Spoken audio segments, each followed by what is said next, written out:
Hey everybody, it's Angel from Halo Inspirations. We give you inspirations to help you spread beauty and joy through your quilting journey.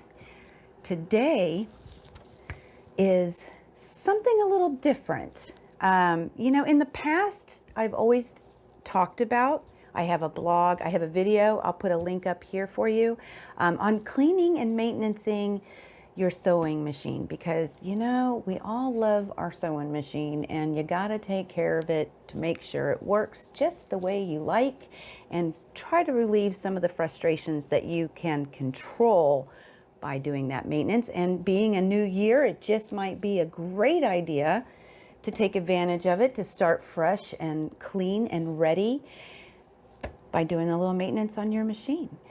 However, there's another tool in our collection, in our toolbox of things that quilters need and use almost every day, and that is your iron. So today is all about getting your iron clean. Now, I will tell you, some people have like a one-stop shop method. I've heard dryer sheets, and I'll be honest, I have tried those in the past and it didn't work for me. Maybe I just don't get it. And I have learned some things new that I wouldn't use that anyway. I do know that some people use vinegar, distilled water, but I gotta tell y'all, I have a Rowenta, and you only use tap water. You never put vinegar in it. You don't put distilled water in it. It only uses tap water. True story. So other things that you might need is an old towel that you wouldn't mind getting stains on, a soft cleaning towel that, kind that you would use for a car, to clean the outside of a car, a sponge. You could use a sponge on the soft side. I would never recommend using anything that has the scratchy stuff. Especially on this plate and this type of plate for sure, but this is stainless steel, and I'll talk about more about that later, why. But yeah, I'm going to show you a little how I clean my machine, how it's maintained. It is a Rowenta, so it is different in the idea that you only use tap water, but I want to show you how easy it is. And I'll tell you, I got the information off of the manufacturer's website and off of the manual, which is a great source. So whatever iron you have, that's what I'm going to tell you. Find that manual, get that information, and do those things that are so very important, because that's what they tell us to do. So I will, to keep our irons living, right?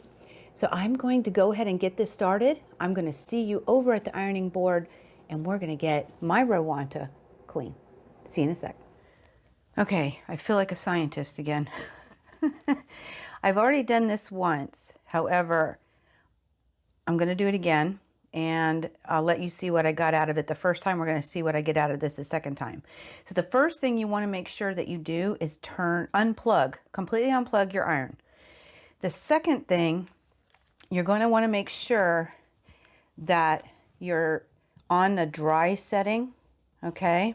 I don't know if you'll be able to see that. I'll take a picture. I'll throw it up.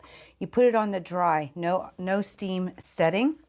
I do have a bowl here. Typically, I would highly suggest that you do this over your sink, okay? But this is just a lot easier to do it for video purposes. Okay, so we got the dry setting. We have it unplugged. You want to go ahead then and fill it up. And in the manual, it says you can fill it up all the way to max. Now with Rowentas, you only use tap water. Okay, don't put anything else in there. You're going to be amazed. It works. You got to trust me. So go ahead and fill it up. Mine's at half right now because, like I said, I did this once. But I just want to show you how to get this done. If you have, a lot of people have the Rowenta, and it's very important that you don't use vinegar inside of there or anything else. So dry setting, unplugged, fill it with the water. You can fill it up to the max level. The next step, I didn't know, I wasn't aware of this, but down here there's a little light that comes on when you plug it in, and then when it's ready the light will go off. So we're going to plug this in. Okay,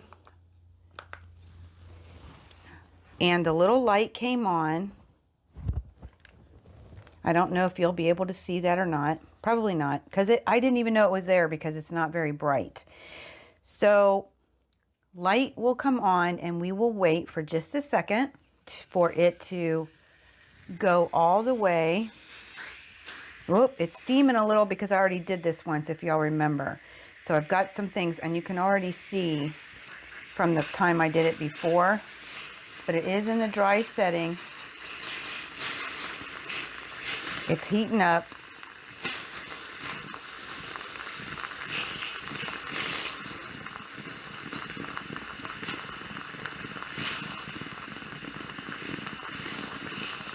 Pretty amazing. And you can already see, now like I said, I've done this once, so I wanted to do it again with you guys before it got all the way cleaned out. So that's what you're seeing, is because I still had some of that in there.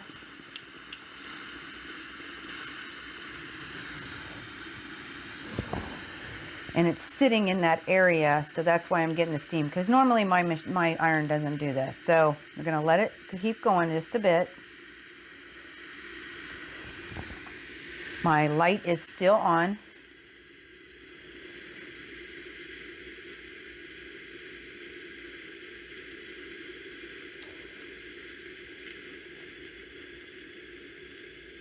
Pretty crazy. It really is. You're going to be amazed. I was completely amazed myself.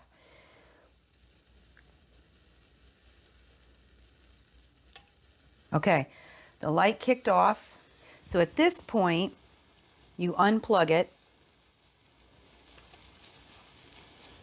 Okay, I'm going to drop the, there we go. Okay, you're going to take it to your sink. Okay, we're going to, hopefully you can be able to see this and there's not too much steam. You're going to flip it to its side and you're going to turn it to the anti-calc area, and you're going to hold that for about a minute.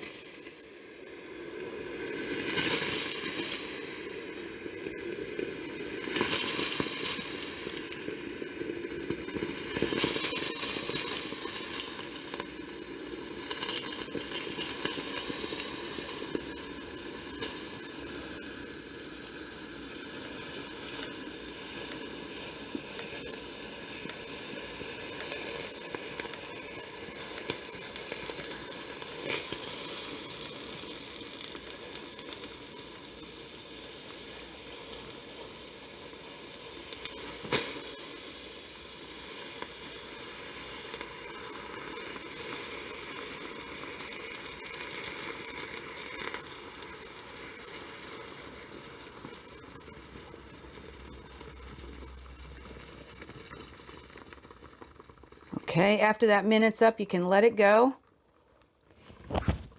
And like I said, and you can see it came out of the steam holes, and this is what I'm getting. It's dirty. I did read that you should do this once every 2 weeks. Yeah, this is my second time, guys, in like 2 years. So I'll probably end up doing it again. But once it stops dripping out of the steam holes, which I didn't wait for the last time, that is completely why you saw the steam when I turned it on to begin with. But it will come out of the steam holes and it will clean it out. And you might see some of this residue in here on your plate, which is why I didn't clean it first. I wanted to get all that out. Now, if when this is done dripping out, and this is a little better, I will tell you, but once it's all dripping out, done dripping out, the next thing you're going to want to do is let it cool. But once it's cool, if you think any of those steam holes are clogged, it's suggested that you take a vacuum to it, which I thought was a brilliant idea because it's going to be loose, especially after all that steam. And you see the towel next to it. Yes, the first time I did this, I didn't get this because, of course, I don't typically use steam, and I just had done it before I got on here with you guys. But you do want to have a towel nearby, and that way, whenever you go back, oh, this is a little better. Here's the first one that I did, and you can actually see some of the hard, yucky stuff, deposits in there. So it's definitely done a great job cleaning. And guess what, guys? I only used water. Okay, now I'm going to let this iron cool before I do the plate. And I don't know how much you can actually see, but I've got some deposits that are still sitting on here. And that is fine. If you have a thick enough towel, you can feel free to try and wipe some of that off. Just don't touch it. Don't burn yourself. But yeah, this is what can happen to your beautiful white cloth. And this is a good thing to do to maintenance your iron. And I don't use a lot of water, so I'm not really concerned about it. I usually just clean the plate more often. As you can see, it's not a horrible plate. I do have some things on there, and we're going to clean that next. So I'm going to let this cool, and I'll be back in just a sec. Okay, so my manual says to wait about an hour, and it feels a little warm still, but it's definitely something I can touch, and everything feels okay, and nothing I'm going to burn. And if I don't know how much you'll be able to see, I'll have to rewatch this video. I took a picture just in case. Of course, then you can see my reflection in the picture because this is super shiny. Now, what I want to talk about is this is a stainless steel plate. And I don't want to do, I already have some scratches I can see. I don't want to do too much more. And so it's really important not to use anything that is going to scratch your plate. Different plates have different methods to take care of it. I did see somebody use which I talked about earlier, a magic erase. You can't use that on stainless steel because it's actually like micro sandpaper and it will scratch your surface. You don't want to use a sponge on a stainless steel plate with the scratchy side, the scrubbing side, because it will scratch your plate. You can use a sponge according to the manual, but it has to be the soft side. What I'm using is one of those cleaning cloths that you can use on a car, because of course that's a good place where you can get lots of scratches if you don't use the right thing. And then the manual says, guess what, guys? Just water. Now, I'm going to get this wet. I've got a little bit of water over here. And wring it out a little bit. And I'm just simply going to clean it. Now, I've got some spots on here. And what I have found, it just takes a tiny itty bitty bit of elbow grease. I mean, this is, in my mind, this is absolutely crazy. I didn't realize how easy this would be to clean with just some water and a soft cloth. I mean, I'm getting some dirt, guys. And of course, remember, I did do the cleaning before, so there's some things on here that are from that cleaning. I showed it to my kids, I showed it to my husband and Tam, and they were shocked at what came out. So was I. And I hope it shocked you too, because the crazy part about it is that it's just very simply was using water and that anti-calc setting. How easy it became. Oh, this is incredible. I've got a couple more spots here that it's going to take me a little bit extra elbow grease, but this is definitely, and see, I don't, like I said, I don't typically steam something. I don't use the steam setting a whole bunch, just on occasion, but it's definitely, I use it with glue, you know, and sometimes the glue gets on the plate. So it's really kind of important. But I'm going to go ahead and finish this off camera. And I'm also going to wipe down the sides, and I'm going to wipe down the entire iron. But you can already see that I'm getting a really clean plate with just water from my sink and a soft cloth. And you're able to see that I'm getting some dirt coming off of that cloth. So I wanted to share this with you because it's, you know, it's so super important to follow your manual. But I'm going to work on this a little bit more because it's going to take me some angling and some elbow grease and just a little bit, though. It doesn't take a lot, which was super crazy to me. And I'll come back at you in just a little bit. Okay, so you see how easy that was? It's just water. And I will tell you, I've been putting my hands all over it, so I got some prints now, but this plate is really clean. I don't know if you'll be able to see it, but I took a picture, so I'll throw it up here. It is super clean now. I have one little spot that's going to take a little extra elbow grease, but I'm not stressed about it. It's just one little spot. But I will tell you, if you have a Rowenta, they do make a cleaning paste for your sole plates. So I'm not interested. The water worked great. I take care of it. So it's as easy as that. But it's so important to read the manual. And if you don't have your manual, no worries. All you got to do is go to Google, type in manual for, and put the name of your iron, and it will pull up different places. Hopefully you get the one from the manufacturer, because that's the best place to get it. And I just truly really stress about finding your method for, based on the manufacturer, for your particular iron. Okay, it will help the irons last longer, and it's very interesting. So let's talk about that for a second.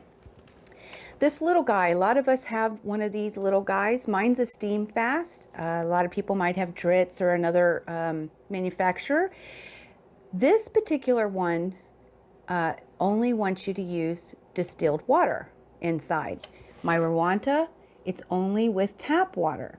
Now it's interesting, it does say that if you have really hard water, and you'll know that if you talk to your county or your city, if you have really hard water, it does say 50% distilled and 50% tap, but that's the only time that you would want to do that. With the steam fast, it's only distilled water. And here's another thing, when you go to clean this steam fast, so if you have a steam fast, when you want to clean this out, it says to use 50% distilled water and 50% of that white vinegar in your little measuring cup, that little solution. You want to pour it, unplug it, open up the fill hole, close to a dry setting, not the steam setting, pour your mixture in, plug it back in, turn it to max, open up to steam and let it heat up. Once it's heated up, then it wants you to iron. I would use an old towel that you don't care about stains, but it says then iron with steam until all that solution is gone out of the reservoir. At that point, lock it to dry, set it down, unplug it, open the fill hole, and put distilled water in there and close it up. Do the same process with the steam and ironing until that vinegary smell or odor is gone. And then you're ready to go, and you can use it for steam with distilled water. So it's really interesting how there are differences. No vinegar whatsoever in here, and no distilled water unless you have really hard water to help with the buildup. And you would only do this cleaning with the vinegar and the distilled to help get rid of any mineral buildup. Generally speaking, if you just iron it out and empty the reservoir, it should be okay, and only using the distilled water. Now I want to also mention that anytime you are not, once you're done using your steam function and you're not planning on necessarily steaming again. Some people use steam with everything. I do not. So if you're like me, you want to always make sure that your machine is in the dry setting. And when you go, anytime that you are done for the day with your pressing, always put it like before, unplug it and turn it to the dry and unplug it and let it sit overnight like that. The reason is, you know how we get like those little droplets? If you leave it on the steam setting, doesn't matter which machine, what kind of iron you have, because all the menus I've been reading, they all say the same thing.